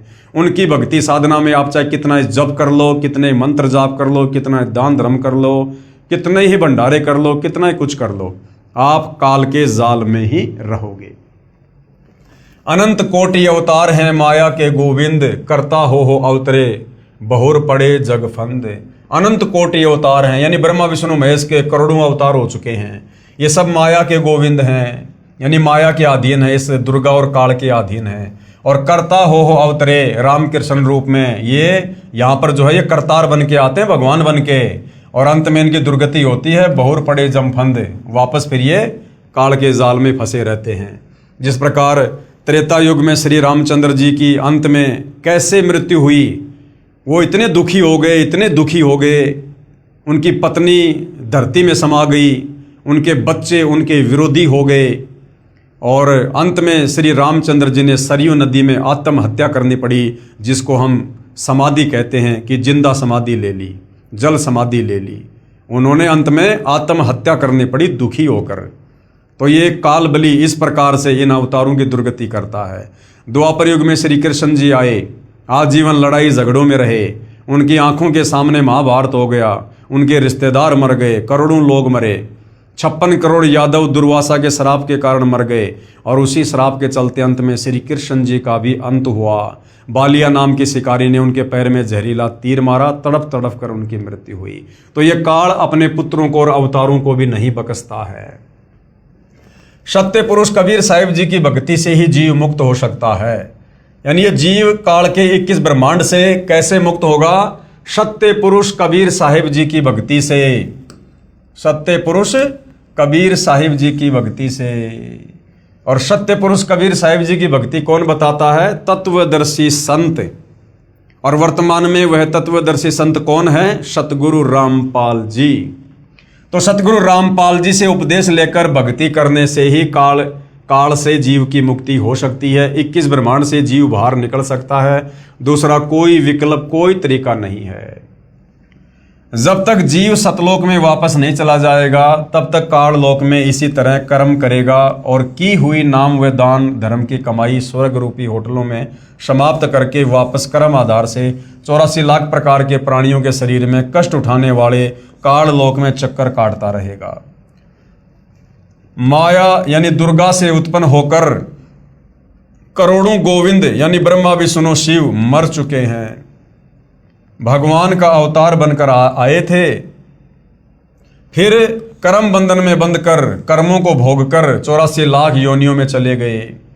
जैसे भगवान विष्णु जी को नारद का श्राप लगा, वे श्री रामचंद्र रूप में अयोध्या में आए, फिर श्री राम रूप में बाली का वध किया था। उस कर्म का दंड भोगने के लिए श्री कृष्ण जी का जन्म हुआ। फिर बाली वाली आत्मा शिकारी बना तथा अपना प्रतिशोध लिया। श्री कृष्ण जी के पैर में जहर लगा हुआ यानी विषाक्त तीर मारकर वध किया। महाराज गरीबदास जी अपनी वाणी में कहते हैं, ब्रह्मा विष्णु महेश्वर माया और धर्मराय कहिए, इन पांचों मिल परपंच बनाया वाणी हमरी लइए। इन पांचों मिल जीव अटकाए, जुगन जुगन हम आन छुटाए, बंदी छोड़ हमारा नामम अजर अमर है अस्त्र ठामम। पीर पैगंबर कुतुब ओलिया, सुर नर मुनि जन ज्ञानी, और येता को तो रा ना पाया, जम के बंधे प्राणी। ये जितने भी पीर पैगंबर हैं, मुसलमान धर्म में रसूल हैं, ये कुतुब ओलिया हैं, और ये सुर यानी देवता, और जितने भी साधु संत महात्मा हैं, कहते हैं इनको तो अभी तक काल के बंधन से बाहर निकलने का रास्ता नहीं मिला है। ये सब काल की डोरी से बंधे हुए हैं। धर्मराय की धूमा धामी, जम पर जंग चलाऊं, जोरा को तो जान न दूंगा, बांध अदल घर लाऊं। यानी जो तत्वदर्शी संत के शरण में आ जाएगा, फिर उसके ऊपर काल का किसी प्रकार से कोई अधिकार नहीं होगा। काल अकाल दोहूं को मोशूं, महाकाल सिर मुंडूं, मैं तो तकत हजूरी हुक्मी, चोर खोज को ढूंढूं। मुल्ला माया मग में बैठी, हंसा चुन चुन खाई, ज्योति स्वरूपी भया निरंजन में ही करता भाई। 87 दीप मुनीश्वर बंधे मुल्ला डोरी, एत्या में जमका तलवाना चलिए पुरुष किशोरी। मुल्ला का तो माथा दागूं, सत की मोहर करूंगा, पुरुष दीप को हंस चलाऊं, दरा न रोकन दूंगा। हम तो बंदी छोड़ कहावा, धर्म राय है चकवे, शतलोक की सकल सुनावा, वाणी हमरी अखवे। 9 लख पट्टन ऊपर खेलूं, शहादरे को रोकूं, 12 कोटि कटक सब काटूं, हंस पटाऊं मोखूं। 14 भुवन गमन है मेरा, जलथल में सरबंगी, खालिक खलक खलक में खालिक, अविगत अचल अभंगी। अगर अलील चक्कर है मेरा, जित से हम चल आए, पांचों पर परवाना मेरा, बंदी छुटावन धाए। जहां ओकार निरंजन नाही, ब्रह्मा विष्णु वेद नहीं जाए, जहां करता नहीं काल भगवाना, काया माया पिंड ना प्राणा। 5 तत्व तीनों गुण नाही, ये सतलोक के बारे में बताया जा रहा है। और जोरा काल दीप नहीं जाही, अमर करूं सतलोक पठाऊं, ताते बंदी छोड़ कहाऊं। इसका हिंदी अनुवाद गुरुदेव भगवान ने यहां पर किया है। कबीर परमेश्वर यानी कबीर देव की महिमा बताते हुए आदरणीय गरीबदास साहिब जी कह रहे हैं कि हमारे प्रभु कबीर देव बंदी छोड़ हैं। बंदी छोड़ का भावार्थ है काल की कारागार से यानी जेल से छुटवाने वाला। काल ब्रह्म के 21 ब्रह्मांडों में सभी प्राणी पापों के कारण काल के बंदी हैं। पूर्ण परमात्मा यानी कबीर देव कबीर साहिब पाप का विनाश कर देते हैं। पापों का विनाश न ब्रह्म कर सकता, न परब्रह्म कर सकता, ना ही ब्रह्मा विष्णु महेश कर सकते। केवल जैसा कर्म है उसका वैसा ही फल देते हैं। इसलिए यजुर्वेद अध्याय 5 के मंत्र 32 में लिखा है कबीर अंगारी असी यानी कबीर परमात्मा ही पापों का नाश करता है। कबीर यानी कबीर देव कबीर परमेश्वर। अग अरी यानी पापों का शत्रु है। बमभारी असी बमभारी यानी बंधनों का, अरी यानी शत्रु अर्थात बंधनों का शत्रु यानी बंदी छोड़ है। इन पांचों यानी ब्रह्मा विष्णु शिव और माया और धर्मराय से ऊपर सत्य पुरुष परमात्मा कबीर देव हैं जो शतलोक का मालिक है। से सर्व परब्रह्म ब्रह्म तथा ब्रह्मा विष्णु महेश व आदि माया नाशवान परमात्मा है। केवल कबीर परमात्मा जो शतलोक का मालिक है वही अविनाशी है। वो कभी काल में नहीं आता, कभी भी उनकी मृत्यु नहीं होती है, उनका जन्म नहीं होता है, वे स्वयंभू हैं। बाकी चाहे ब्रह्म यानी काल हो, चाहे परब्रह्म अक्षर पुरुष हो, चाहे ये ब्रह्मा विष्णु महेश हो, चाहे दुर्गा हो, इन सब का जन्म और मरण जो है लगातार जारी है। ये सब नाशवान है। महाप्रलय में ये सब तथा इनके लोक समाप्त हो जाएंगे। आम जीव से कई हजार गुना ज्यादा लंबी इनकी उम्र है, परंतु जो समय निर्धारित है वह एक दिन पूरा अवश्य होगा। इसी विषय में आदरणीय गरीबदास जी महाराज ने कहा है शिव ब्रह्मा का राज इंद्र गिनती कहाँ, चार मुक्ति बैकुंठ समझ एता लहा। शंख जुगन की जूनी उम्र बढ़धारिया, जा जननी कुर्बान सुकागज पारिया। येती उम्र बुलंद मरेगा अंतरे, सत्य सतगुरु लगे न कान न भेटे संतरे। क्या अनुवाद किया गुरुदेव ने? चाहे शंख युग की लंबी उम्र भी क्यों ना हो वह एक दिन समाप्त जरूर होगी। यदि सत्य पुरुष परमात्मा यानी कबीर देव कबीर साहिब के नुमाइंदे पूर्ण संत गुरु जो 3 नाम का मंत्र जिसमें एक ओम, दूसरा तत्, तीसरा सत जो सांकेतिक है जो नाम देता है तथा उसे पूर्ण संत द्वारा नामदान करने का आदेश है, उसे उपदेश लेकर नाम की कमाई करेंगे तो हम सतलोक के अधिकारी हंस हो सकते हैं। अब भाई और बहनों, कबीर परमेश्वर अपना कोई भी नुमाइंदा यहाँ नहीं भेजता है। कबीर परमेश्वर अपने आप को छुपाते हुए अपने आप को ही कबीर जी का दास बताकर नुमाइंदा बताकर आप और हमें यहाँ पर तत्व ज्ञान समझाते हैं, सतगुरु की भूमिका करते हैं। सत्य साधना बिना बहुत लंबी उम्र कोई काम नहीं आएगी, क्योंकि निरंजन लोक में दुख ही दुख है। यानी काल के लोक में चाहे लाखों साल की उम्र प्राप्त कर लो, यहाँ पर दुखों के सिवा कुछ भी नहीं है। कबीर जीवन तो थोड़ा ही भला, जय सत सुमरण होए, लाख बरस का जीवना लेखे धरे न कोई। यदि सत्य साधना की जाए तो कम उम्र ही अच्छी है। यदि सत्य साधना सत्य पुरुष की नहीं है तथा काल ब्रह्म की व देवताओं व देवियों की पूजा करके व प्राणायाम आदि करके लंबी आयु जीने वालों का कोई लेखा यानी मोक्ष मार्ग में नहीं किया जाएगा। इतनी लंबी आयु जितनी शंकर जी की है मिल जाए तो भी एक दिन मृत्यु अवश्य होगी, और करोड़ों बार हो चुकी है, अरबों बार हो चुकी है। ब्रह्मा विष्णु महेश की जो इतनी लंबी उम्र है ये भी अरबों करोड़ों खरबों बार मर चुके हैं। आम जीव की तो गिनती नहीं है। भक्ति गलत है, इसलिए जन्म तथा मृत्यु का चक्कर बना रहेगा। ऐसी उम्र का क्या औचित्य। कबीर साहिब अपनी यानी पूर्ण ब्रह्म की जानकारी स्वयं ही बताते हैं कि इन परमात्माओं से ऊपर यानी ब्रह्मा विष्णु महेश से ऊपर, दुर्गा से ऊपर, ब्रह्म से ऊपर, परब्रह्म से ऊपर असंख्य भुजा का परमात्मा सत्य पुरुष है जो सतलोक सचखंड सतधाम में रहता है तथा उसके अंतर्गत सर्वलोक यानी इस ब्रह्म काल के 21 ब्रह्मांड व ब्रह्मा विष्णु शिव आदि के लोक तथा परब्रह्म यानी अक्षर पुरुष के 7 संग ब्रह्मांड व अन्य सभी ब्रह्मांड आते हैं, और वहां पर शतनाम शारनाम के जाप द्वारा जाया जाएगा जो पूरे गुरु से प्राप्त होता है। और पूरा गुरु वर्तमान में धरती पर केवल सतगुरु रामपाल जी है।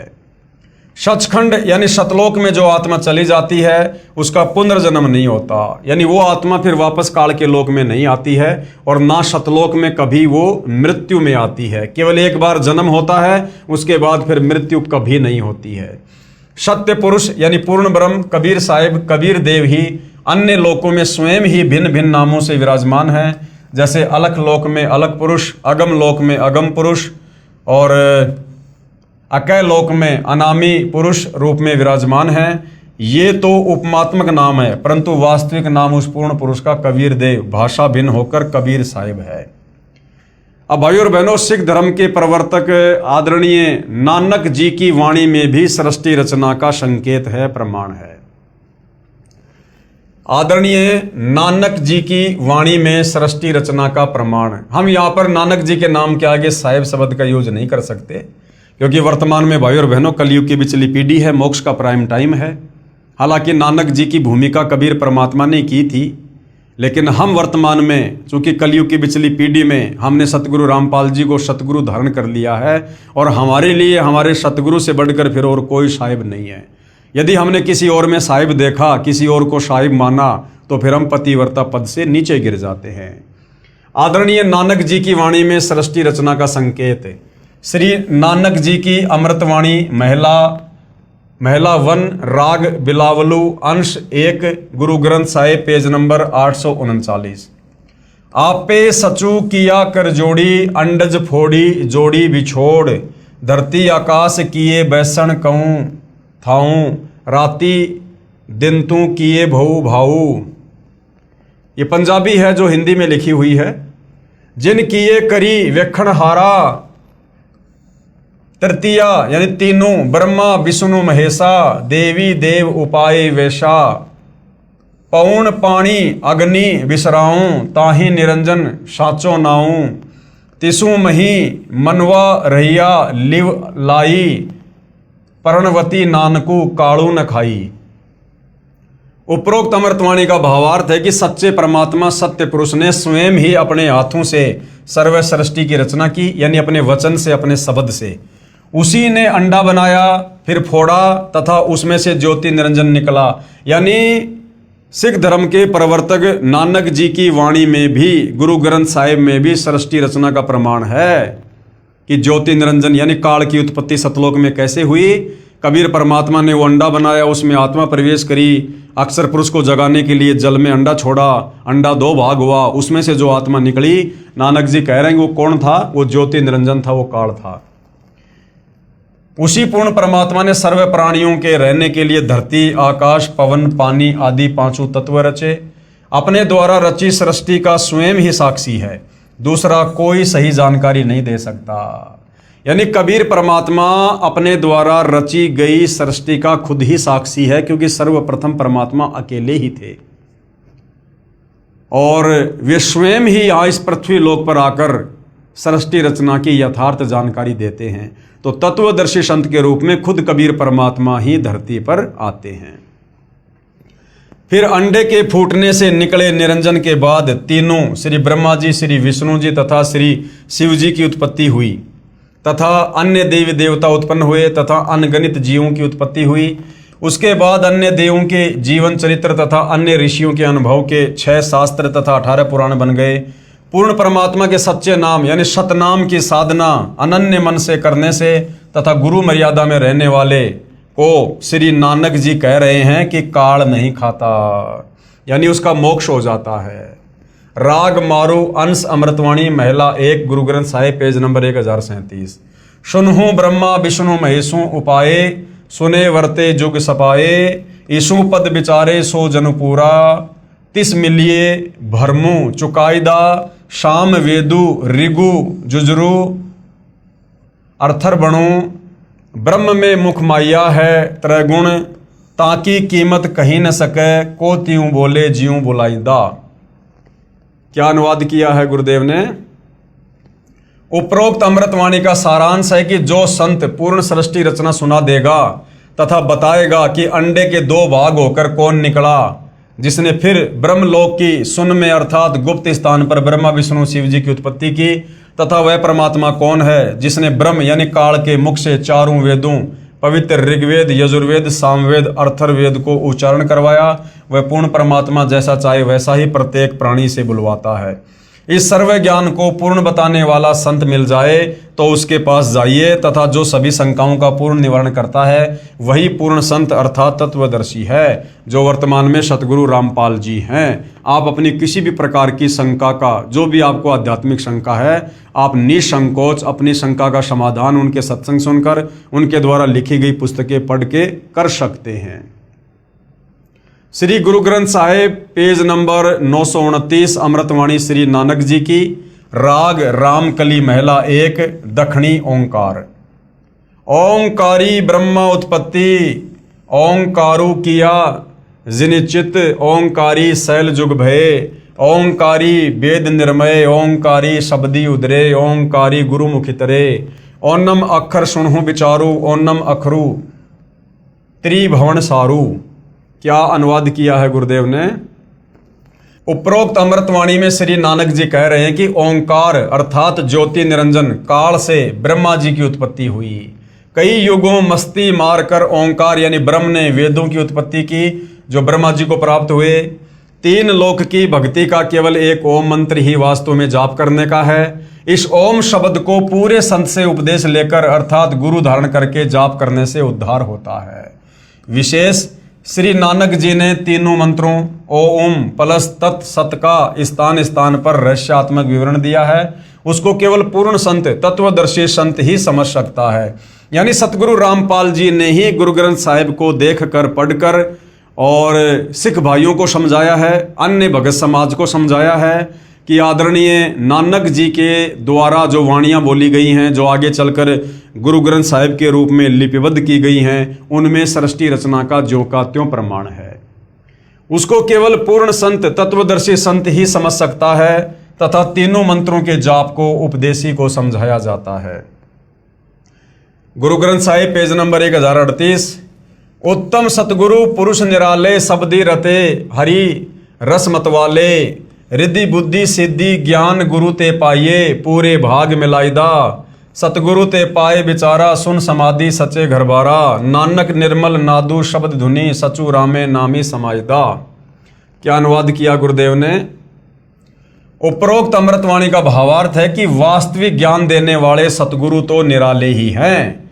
वे केवल नाम जाप को जपते हैं, अन्य हठयोग साधना नहीं बताते। यदि आपको धन दौलत पद बुद्धि या भक्ति शक्ति भी चाहिए तो वह भक्ति मार्ग का ज्ञान पूर्ण संत ही पूरा प्रदान करेगा। ऐसा पूर्ण संत बड़े भाग से ही मिलता है। वही पूर्ण संत विवरण बताएगा कि ऊपर शून्य यानी आकाश में अपना वास्तविक घर सतलोक परमेश्वर ने रच रखा है।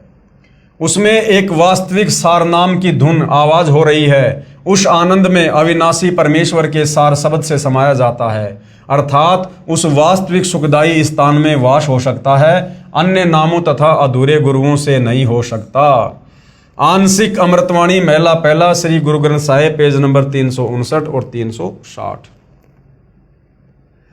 शिव नगरी में आसनी बैसों कल्प त्यागी वादम, सिंडी शब्द सदा धुनि सोहे, अहि निशि पूरे नादम, हरि कीर्ति रहे राशि हमारी, गुरु मुखपंथ अतीतम, सगली ज्योति हमारी समिया, नानक वर्ण अनेकम, कह नानक सुन भरतरी जोगी, पार ब्रह्म लिव एकम। उपरोक्त अमृतवाणी का भावार्थ है कि श्री नानक जी कह रहे हैं कि हे भरतरी योगी जी, आपकी साधना भगवान शिव तक है, उससे आपको शिव नगरी में स्थान मिला है, और शरीर में जो सिंगी शब्द आदि हो रहा है वह इन्हीं कमलों का है, तथा टेलीविजन की तरह प्रत्येक देव के लोक से शरीर में सुनाई दे रहा है। हम तो एक परमात्मा पार ब्रह्म अर्थात सर्व से पार जो पूर्ण परमात्मा है, अन्य किसी और एक परमात्मा में लो यानी अनन्य मन से लगन लगाते हैं। हम ऊपरी दिखावा भस्म लगाना हाथ में डंडा रखना नहीं करते। मैं तो सभी प्राणियों को एक पूर्ण परमात्मा सत्य पुरुष की संतान समझता हूँ। सब उसी शक्ति से चलायमान हैं। हमारी मुद्रा तो सच्चा नाम जाप गुरु से प्राप्त करके करना है, तथा क्षमा करना हमारा बाणा यानी वेशभूषा है। मैं तो पूर्ण परमात्मा का उपासक हूँ, तथा पूर्ण सतगुरु का भक्ति मार्ग इससे भिन्न है। अमृतवाणी राग आशा महला 1 श्री गुरु ग्रंथ साहिब पेज नंबर 420। आशा महला जिन नामू विसारिया दूजे भरमी बुलाई, मूलो छोड़ी डाली लगे, किया पावही छाई, साहिबू मेरा एक है अवरू नहीं भाई, कृपया ते सुख पाइया, साचे परथाई गुरु की सेवा सो करे जिसु आप ही कराए, नानक सिरु दे छूटिए दरगह पति पाए। उपरोक्त वाणी का भावार्थ है कि श्री नानक जी कह रहे हैं कि जो पूर्ण परमात्मा का वास्तविक नाम भूलकर अन्य भगवान के नामों के जाप में भ्रम रहे हैं, वे तो ऐसा कर रहे हैं कि मूल यानी पूर्ण परमात्मा को छोड़कर डालियों तीनों गुण रूप रजगुण ब्रह्मा, सतगुण विष्णु, तमगुण शिव जी की सच्चाई यानी पूजा कर रहे हैं।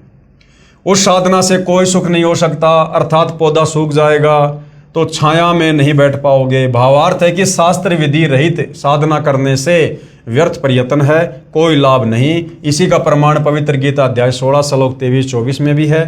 उस पूर्ण परमात्मा को प्राप्त करने के लिए मनमुखी यानी मनमानी साधना त्याग कर पूर्ण गुरुदेव को समर्पण करने से तथा सच्चे नाम के जाप से ही मोक्ष संभव है, नहीं तो मृत्यु के उपरांत नरक जाएगा। यानी जितने भी धर्मशास्त्र हैं, जितने भी महापुरुष हैं, सब केवल एक ही भाषा बोल रहे हैं कि भैया इस काल ज्योति निरंजन की भक्ति तक आप चाहे कितना ही जोर लगा लो, कितना ही कुछ कर लो, काल ब्रह्म से नीचे दुर्गा है, फिर ब्रह्मा विष्णु महेश है, फिर देवी देवता हैं, फिर नीचे ये धर्मगुरुओं ने पाखंड पूजा शुरू करी रखी है। आप चाहे 21 ब्रह्मांड के अंतर्गत, काल के अंतर्गत कितनी साधना कर लो, आपका मोक्ष नहीं हो सकता, आप जन्म मरण से छुटकारा प्राप्त नहीं कर सकते। उसके लिए भैया कबीर परमात्मा समय समय पर खुद ही धरती पर तत्वदर्शी संत बनकर आते हैं, सच्चे सतगुरु बनकर आते हैं। उनसे उपदेश लेकर आजीवन मर्यादा में रहकर भक्ति करने से ही आप सतलोक जा सकते हो। श्री गुरु ग्रंथ साहिब पेज नंबर 843 844 बिलावलू महिला। मैं मन चाहूँ घना साची बिगासी राम, मोही प्रेम प्रिय प्रभु अविनाशी राम। अविगतो हरि नाथु नाथ है, तिसे भावे सोथिए, कृपालु सदा दयालु, दाता जिया अंदर तू जिए, मैं आधारूं तेरा तू खसमू मेरा, मैं ताणू तकिया तेरो। साची सूचा सदा नानक गुरुस बदी झगरू निबेरो। उपरोक्त अमृतवाणी में श्री नानक साहिब जी कह रहे हैं कि अविनाशी पूर्ण परमात्मा नाथों का भी नाथ है, यानी भगवानों का भी भगवान है। कौन? कबीर भगवान, अर्थात देवताओं का भी देव है। सर्व प्रभु श्री ब्रह्मा जी, श्री विष्णु जी, श्री शिव जी तथा ब्रह्म व परब्रह्म पर भी नाथ है, यानी परमात्मा है, अर्थात स्वामी है। मैं तो सच्चे नाम को हृदय में समा चुका हूँ। हे परमात्मा, सभी प्राणियों का जीवन आधार भी आप ही हो, मैं आपके आश्रित हूँ, आप मेरे मालिक हो। आपने ही गुरु रूप में आकर सत भक्ति का निर्णायक ज्ञान देकर सर्व झगड़ा निपटा दिया, अर्थात सर्व शंका का समाधान कर दिया। श्री गुरु ग्रंथ साहिब पेज नंबर 721 राग तिलंग महिला। एक अरज गुप्तम पेश तो दर कौन करतार, हक्का कबीर करीम तू बे परवरदिगार। कबीर परमेश्वर का नाम तक लिखा हुआ है गुरु ग्रंथ साहिब में। नानक बुगोयद जंतूरा तेरे चाकरा पखाक। उपरोक्त अमृतवाणी में स्पष्ट कर दिया है कि हे हक्का कबीर यानी सत्य कबीर, आप सत्य कबीर और कौन करता यानी शब्द शक्ति से रचना करने वाले शब्द स्वरूपी प्रभु अर्थात सर्व सृष्टि के रचनहार हो। आप ही बेऐब यानी निर्विकार परवरदिगार, सर्व के पालन करता दयालु प्रभु हो। मैं आपके दासों का भी दास हूँ। कौन कह रहे हैं? नानक जी। किसको कह रहे हैं? अपने गुरु कबीर जी को, जो उनको बेई नदी पर आकर मिले थे, सचखंड दिखाया था। आगे श्री गुरु ग्रंथ साहिब पेज नंबर 24 राग श्री महिला। तेरा एक नाम तारे संसार, मैं एह आस एहो आधार, नानक नीच कह विचार, धानक रूप रहा करतार। उपरोक्त अमृतवाणी में प्रमाण किया है कि जो काशी में धानक यानी जुलाहा है, यही करतार है, कुल का सिरजनहार है। अति आधीन होकर श्री नानक साहिब जी कह रहे हैं कि मैं सत्य कह रहा हूं कि यह धानक अर्थात कबीर जुलाहा ही पूर्ण ब्रह्म सत्य पुरुष है। विशेष उपरोक्त परमाणु के सांकेतिक ज्ञान से प्रमाणित हुआ। सृष्टि रचना कैसे हुई? पूर्ण परमात्मा की प्राप्ति करनी चाहिए, जो पूर्ण संत से नाम लेकर ही संभव है। उसके बाद भाइयों और बहनों, अन्य संतों द्वारा सृष्टि रचना की दंत कथा यानी तत्वदर्शी संत के अलावा सृष्टि रचना के विषय में सही से जानकारी अन्य कोई भी धर्मगुरु नहीं दे सकता, चाहे उसकी कितनी महिमा हो, चाहे कितने करोड़ों में उसके फॉलोवर हों। तो बाकी जो ये निरंकारी पंथ है, धन धन सतगुरु पंथ है, इन पंथों के गुरुओं ने भी सृष्टि रचना के विषय में बताया है, परंतु आधी अधूरी जानकारी दंत कथा। अन्य संतों द्वारा जो सृष्टि रचना का ज्ञान बताया है वह कैसा है? सृष्टि रचना के विषय में राधा स्वामी पंथ के संतों के व धन धन सतगुरु पंथ के संत के विचार। पवित्र पुस्तक जीवन चरित्र परम संत बाबा जयमल सिंह जी महाराज, पेज नंबर 102-103 से सृष्टि की रचना, सावन कृपाल पब्लिकेशन, दिल्ली। पहले सतगुरु यानी पहले सतपुरुष निराकार था, फिर आकार में आया तो ऊपर के 3 निर्मल मंडल सतलोक, अलखलोक, अगमलोक बन गया तथा प्रकाश तथा मंडलों का नाद बन गया। आदि अधूरी सी जानकारी है, गोल मटोल बात। पवित्र पुस्तक सारवचन, प्रकाशक हैं राधा स्वामी सत्संग सभा, दयालबाग, आगरा। सृष्टि की रचना, पेज नंबर 8। प्रथम धुंधुकार था, उसमें पुरुष शून्य समाधि में थे जब कुछ रचना नहीं हुई थी। फिर जब मौज हुई तब शब्द प्रकट हुआ और उससे सब रचना हुई। पहले सतलोक और फिर सत्य पुरुष की कला से 3 लोक और सब विस्तार हुआ। यह ज्ञान तो ऐसा है जैसे एक समय कोई बच्चा नौकरी लगने के लिए साक्षात्कार यानी इंटरव्यू के लिए गया। गुरुदेव कह रहे हैं कि इन अन्य संतों के द्वारा जो जोड़ तोड़ करके आदि अधूरी सृष्टि रचना बताई गई है अपने भक्तों को, ये सृष्टि रचना तो ऐसे है, इसको समझने के लिए परमात्मा एक छोटा सा चुटकुला सुना रहे हैं। ये ज्ञान तो ऐसा है जैसे एक समय कोई बच्चा नौकरी लगने के लिए साक्षात्कार यानी इंटरव्यू के लिए गया। अधिकारी ने पूछा कि आपने महाभारत पढ़ा है? लड़के ने उत्तर दिया कि उंगलियों पर रट रखा है। अधिकारी ने प्रश्न किया कि 5 पांडवों के नाम बताओ। लड़के ने उत्तर दिया, एक भीम था, एक उसका बड़ा भाई था, एक उससे छोटा था, एक और था तथा एक का नाम मैं भूल गया। उपरोक्त सृष्टि रचना का ज्ञान तो ऐसा जानो। सत्य पुरुष व सतलोक की महिमा बताने वाले वे 5 नाम ओंकार, ज्योति निरंजन, ररंकार, सोहम, सतनाम देने वाले व 3 नाम अकाल मूर्ति, सत्य पुरुष, शब्द स्वरूपी राम देने वाले संतों द्वारा रची पुस्तकों से कुछ निष्कर्ष। यानी राधा स्वामी और धन धन सतगुरु पंथ में इस प्रकार के नाम दिए जाते हैं। तो इनके गुरुओं के द्वारा सृष्टि रचना के विषय में क्या बताया गया है? संत मत प्रकाश भाग 3 पेज नंबर 76 पर लिखा है कि सचखंड या सतनाम चौथा लोक है। सतनाम जो कि जपने का मंत्र है, उसको लोक बता रहे हैं, उसको जगह बता रहे हैं। यहां पर सतनाम को स्थान कहा है। फिर इस पवित्र पुस्तक के पेज नंबर 79 पर लिखा है कि एक राम दशरथ का बेटा, दूसरा राम मन, तीसरा राम ब्रह्म, चौथा राम सतनाम। यहाँ पर राम बता दिया सतनाम को। कभी तो सतनाम को जगह बता रहे हैं, कभी सतनाम को राम बता रहे हैं। ये असली राम है। फिर पवित्र पुस्तक संत मत प्रकाश पहला भाग पेज नंबर 17 पर लिखा है कि वह सतलोक है, उसी को सतनाम कहा है। पवित्र पुस्तक सारवचन नसर यानी वार्तिक पेज नंबर 3 पर लिखा है कि अब समझना चाहिए कि राधा स्वामी पंथ सबसे ऊंचा मुकाम है यानी जगह है कि जिसको संतों ने सतलोक और सचखंड और सार शब्द और सत शब्द और सतनाम और सत्य पुरुष करके बयान किया है। यानी सतनाम जाप करने का मंत्र है या कोई जगह है या परमात्मा का नाम है, ये भी इन संतों को नहीं पता है। पवित्र पुस्तक सारवचन नसर आगरा से प्रकाशित पेज नंबर 4 पर भी उपरोक्त ज्यों का त्यों वर्णन है।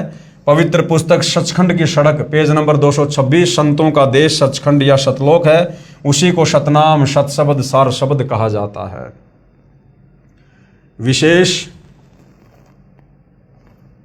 उपरोक्त व्याख्या ऐसी लगी जैसे किसी ने जीवन में न तो शहर देखा है, ना कार देखी है और ना पेट्रोल देखा है और ना ड्राइवर का ज्ञान हो कि ड्राइवर किसे कहते हैं, और वह व्यक्ति अन्य साथियों से कहे कि मैं शहर में जाता हूँ, कार में बैठकर आनंद मनाता हूँ। फिर साथियों ने पूछा कि भाई कार कैसी है, पेट्रोल कैसा है और ड्राइवर कैसा है, शहर कैसा है? उस गुरु ने उत्तर दिया कि शहर कहो चाहे कार कहो एक ही बात है। शहर भी कार ही है, पेट्रोल भी कार कोई कहते हैं, ड्राइवर भी कार कोई कहते हैं, सड़क भी कार कोई कहते हैं। अर्थात ये राधा स्वामी पंथ वाले धन धन सतगुरु पंथ वाले गुरु ये सतनाम की व्याख्या करते हैं कि सतलोक भी सतनाम है, सत्य पुरुष भी सतनाम है, सचखंड भी सतनाम है।